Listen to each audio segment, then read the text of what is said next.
تو وہ سب اچھا ہے. جب آپ لوگوں کو آپ کی اپنی غلطیوں کی وجہ سے, آپ کی اپنی ناکامیوں کی وجہ سے اگر آپ کی سیاست گندی ہو رہی ہے تو پھر آپ سارا ملبہ پھر ان لوگوں پر ڈال دیتے ہیں. ٹھیک ہے, ایک لمحے کے لیے ہم مان لیتے ہیں کہ پاکستان کی سیاست میں فوج کی مداخلت ہوتی ہے, لیکن اب 11 جماعتیں مل کر بھی اگر آپ اس مداخلت کو, اگر آپ اس جو سیاست میں جو ایک سیاست میں جو کھیل کھیلا جاتا ہے, اس کھیل کو بند نہیں کر سکتے, تو پھر آپ کو اپنے ایجنڈے پر, آپ کو اپنے نظریات پر نظر ثانی کرنی چاہیے. اس کے ساتھ انہوں نے کہا کہ اسی فوج نے ملک کو توڑا ہے, اور اس کے بعد انہوں نے ایک بہت بڑا الزام یہ لگایا کہ پاکستان کی فوج نے شہر آباد کرنے کی بجائے پاکستان میں قبرستان آباد کیے ہیں. آپ اندازہ لگائیں کہ یہ کس قسم کے لوگ ہیں کہ یہ اس قسم کے پاکستان میں کھڑے ہو کر یہ زبان بولنے کی کوشش کر رہے ہیں, جو کہ بھارت بھی اس قسم کی زبان نہیں بولتا, جو کہ پاکستان کا سب سے بڑا دشمن بھی اس قسم کی زبان نہیں بولتا. لیکن اختر مینگل صاحب کو آج نواز شریف کا بہت بڑا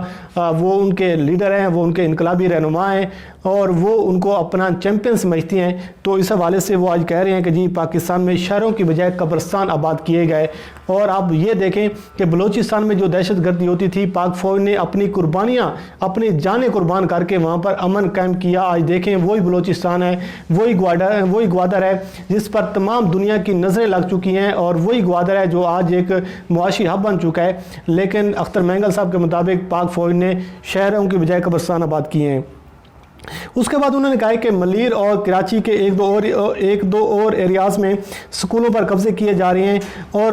جو دشمن جو ہمارے پاکستان میں کام نہیں کر رہا وہ ہمارے ادارے کام کر رہے ہیں. تو پھر انہوں نے کہا ہے کہ اس خلائی مخلوق کو آپ خلائی مخلوق نہ کہیں بلکہ اس کو آپ شیطانی مخلوق کہیں. یہ اختر مینگل کی زہر آلود تقریر تھی گڑھی خدا بخش میں. ہمیں تو یہ نظر نہیں آ رہا تھا کہ یہ وہاں پر برسی منائی جا رہی ہے, یہ اپنی سیاسی بقا کی جنگ لڑی جا رہی ہے, سیاسی ماتم کیا جا رہا ہے, یا پھر یہ جو ہے پاکستان کو بدنام کرنے کی اور پاک فوج کو بدنام کرنے کے لیے ایک سٹیج سجایا گیا ہے. اس کے ساتھ اگر آپ دیکھیں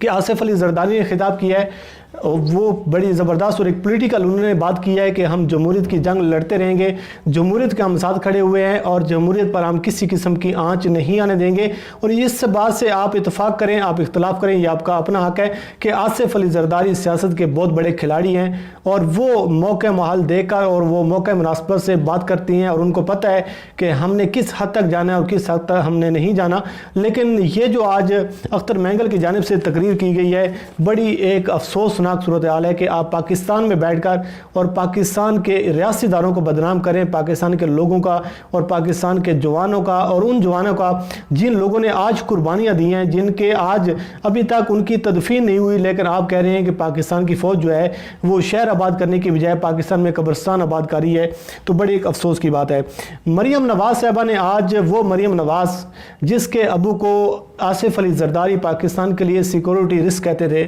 وہ آصف علی زرداری جب ہر سال اگر آپ تاریخ اٹھا کر دیکھ لیں گڑھی خدا بخش کی, وہاں سے آواز آتی تھی کہ شیر کا شکاری آصف علی زرداری. لیکن آج مریم نواز شریف وہاں پر موجود تھی, انہوں نے تقریر کی ہے, اور ایک فیک جو ہوتی ہے مظلومیت اور معصومیت کارڈ کھیلنے کی انہوں نے کوشش کی ہے. لیکن جو کچھ ان کو لکھ کر دیا گیا انہوں نے وہ پڑھ دیا, اور انہوں نے بڑے ایک ماحول بنانے کی کوشش کی, بڑی مجلس پڑھنے کی کوشش کی. لیکن عوام کو سب پتہ ہے کہ مریم نواز کیا چیز ہے, نواز شریف کیا چیز ہے, آصف علی زرداری کیا چیز ہے, اور جتنا درد ان لوگوں کو آج بے نظیر بھٹو صاحبہ کا اور بے نظیر بی بی شہید کا ان لوگوں کے دلوں میں آج اٹھ رہا ہے, تو وہ بھی عوام کے سامنے ہے کہ ان کا ماضی کیا ہے. آج مریم نواز نے ایک بات کی ہے کہ جب بی بی شہید ہوئی تو جاتی عمرہ میں ایک سوگ کا مقام تھا, ہمارے ایسا وہاں پر ماحول بن چکا تھا کہ شاید ہمارا کوئی اپنا وہاں اس دنیا سے چلا گیا ہے. میری ماں رو رہی تھی, میں رو رہی تھی, میرا والد رو رہا تھا, لیکن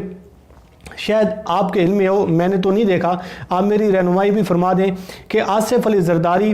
اور نواز شریف کی جو ایک سیاسی جنگ ایک سائڈ پر اگر آپ رکھ لیں, تو جو آج مریم نواز نے معصومیت اور مظلومیت کارڈ کھیلا ہے, تو وہی نواز شریف, وہی شہباز شریف اور مسلم لیگ نون کا کوئی سینئر رہنما کیا بی بی کے جنازے میں شریک ہوا تھا یا نہیں ہوا تھا؟ اگر آپ کے علم میں, اگر آپ نے کوئی فوٹیج دیکھی ہے تو میری رہنمائی ضرور فرما دیجیے گا. اور انہوں نے کہا کہ جنرل پاشا نے تحریک انصاف بنائی ہے, اور یہ فوج جو ہے عمران خان کو اقتدار میں لے کر آئی ہے. ہم یہ چاہتے ہیں کہ یہ فوج عمران خان کے پیچھے ہٹ جائے. ہم جانے، عمران خان جانے، ہم جو جنگ لڑنا چاہتے ہیں اس سے ہمیں کوئی نہ روکے. تو محترمہ آپ کو کس نے روکا ہے؟ آپ سے ایک لاہور کا جلسہ ہوتا نہیں ہے، آپ سے اپنی جماعت سنبھالی نہیں جاتی، آپ سے اپنی پی ڈی ایم سنبھالی نہیں جاتی. 11 جماعتیں مل کر آپ پچھلے 2 ماہ سے 3 ماہ سے رونے کی کوشش کر رہی ہیں، لیکن آپ کے اپنے اندر جو ہے ایک تقسیم ہو چکی ہے، آپ کے اندر دراڑیں بڑھ چکی ہیں، اس کو آپ سنبھال نہیں سکتی اور آپ کہتی ہیں میں نے ملک چلانا ہے. تو انہوں نے کہا ہے کہ اس دھرنوں کے پیچھے عمران خان کو استعمال کیا گیا،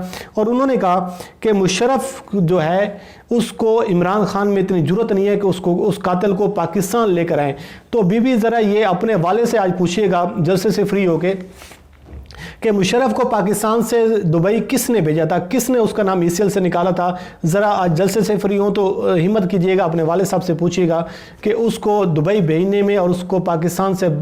یہاں سے فرار کروانے میں کس کا ہاتھ تھا، کس نے اس کا نام ECL سے نکالا. اور اب آپ سارا ملبہ پھر ڈال دیں گے سپریم کورٹ پر. تو یہ تھی آج جو وہاں پر ایک سیاسی ماتم جو ہے بے نظیر بھٹو صاحبہ شہید کے جو آج برسی تھی، وہاں پر ایک ہمیں دیکھنے کو آیا کہ آصف علی زرداری، آپ کو ماننا پڑے گا کہ وہ سیاست کے بہت بڑے چیمپئن ہیں، بہت بڑے کھلاڑی ہیں. وہ صحیح کہتے تھے کہ شیر کا شکاری جو ہے وہ آصف علی زرداری ہے، اور آج وہ کر کے دکھا دیا ہے کہ جن لوگوں نے پیٹ پھاڑنے تھے، جن لوگوں نے لوٹی دولت لے کر واپس آنی تھی، جن لوگوں نے آصف علی زرداری کو عبرت کا نشان بنانا تھا، آج انہی کے اہل خانہ، انہی کے سارا پورا خاندان آصف علی زرداری کے سٹیج پر بیٹھا ہوا تھا. آصف علی زرداری کی تعریفیں ہو رہی ہیں، بی بی شہید کی تعریفیں کی جا رہی ہیں، آصف علی زرداری کے بیٹے کی تعریفیں کی جا رہی ہیں. تو اس سے بڑھ کر آپ کیا چاہتے ہیں کہ آصف علی زرداری اور کیا کریں؟ بہرحال